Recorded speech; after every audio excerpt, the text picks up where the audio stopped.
Well, good morning, or good evening, or good afternoon, my lovely students. Hey, you might wonder, when exactly does Mr. Sturdivant record these cheesy little lectures? And the answer is it depends. But it's kind of cool because I'm in here on a Sunday morning and there's no one here. It's kind of creepy.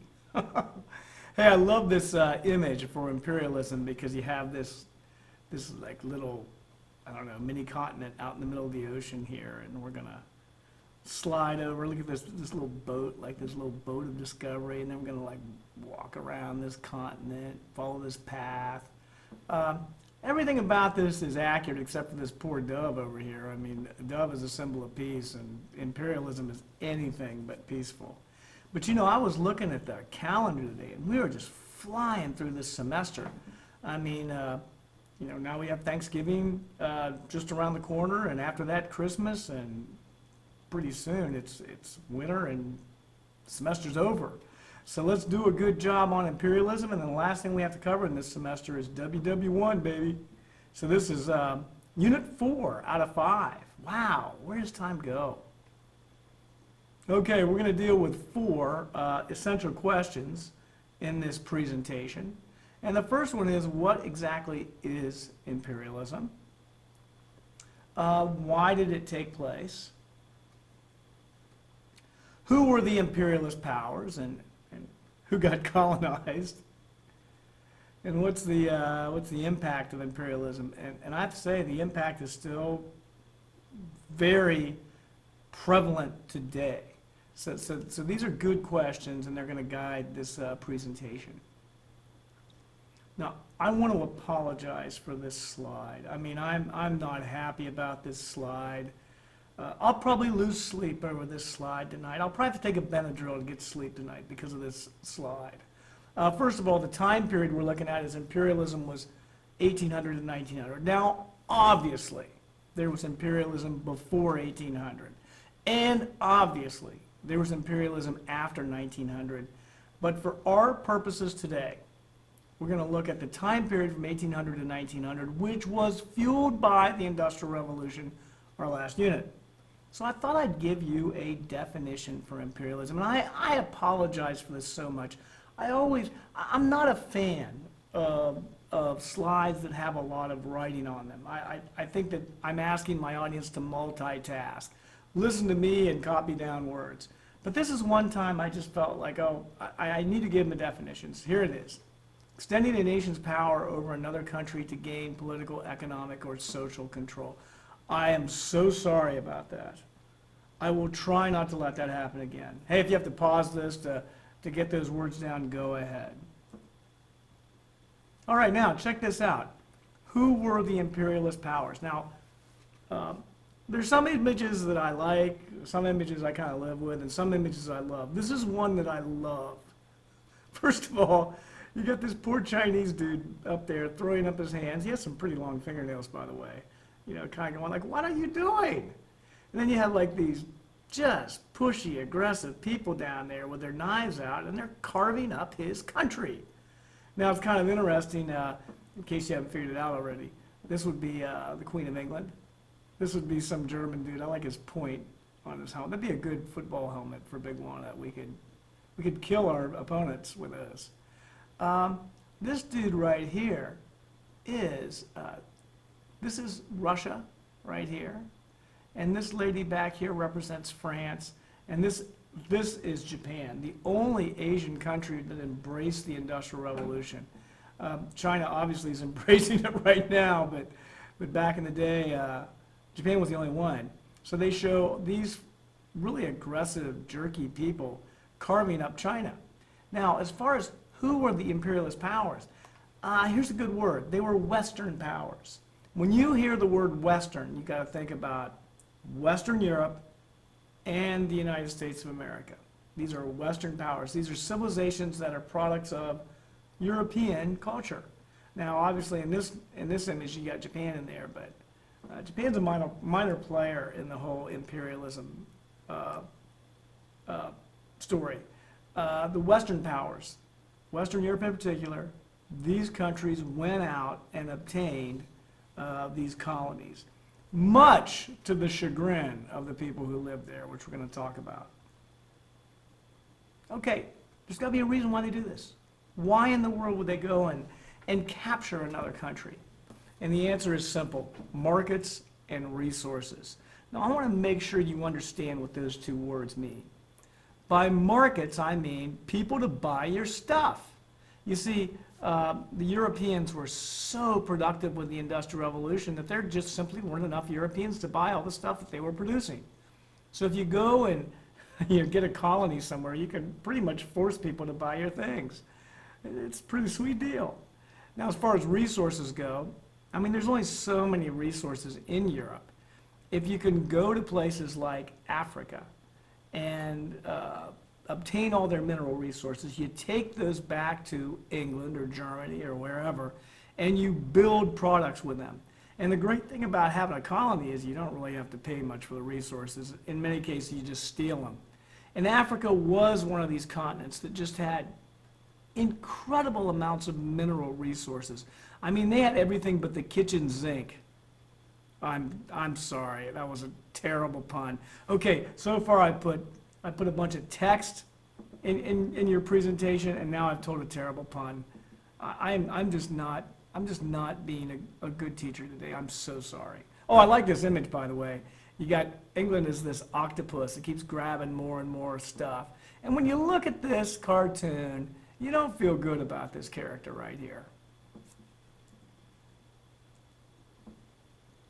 Okay, here's a great term right here. This term is indigenous people. Indigenous people means natives, the people who live there. And this picture is taken of a woman in Laos, which is in Southeast Asia, which became a colony of France at one point. So what's weird about this is, you know, America is a product of Western culture, and we dress a certain way, and we speak the English language, and many of us are Christians. So we go to other parts of the world, and we look at people and think, gosh, they look weird. What's up with that? What's up with that outfit? Well, you know, it's all a matter of perspective. People who live in indigenous people in other countries might look at Americans and say, those people are whacked. Now, here's something I want you to understand about indigenous people.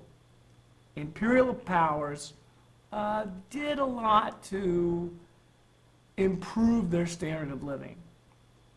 They converted many of them to Christianity. Literacy rates went up.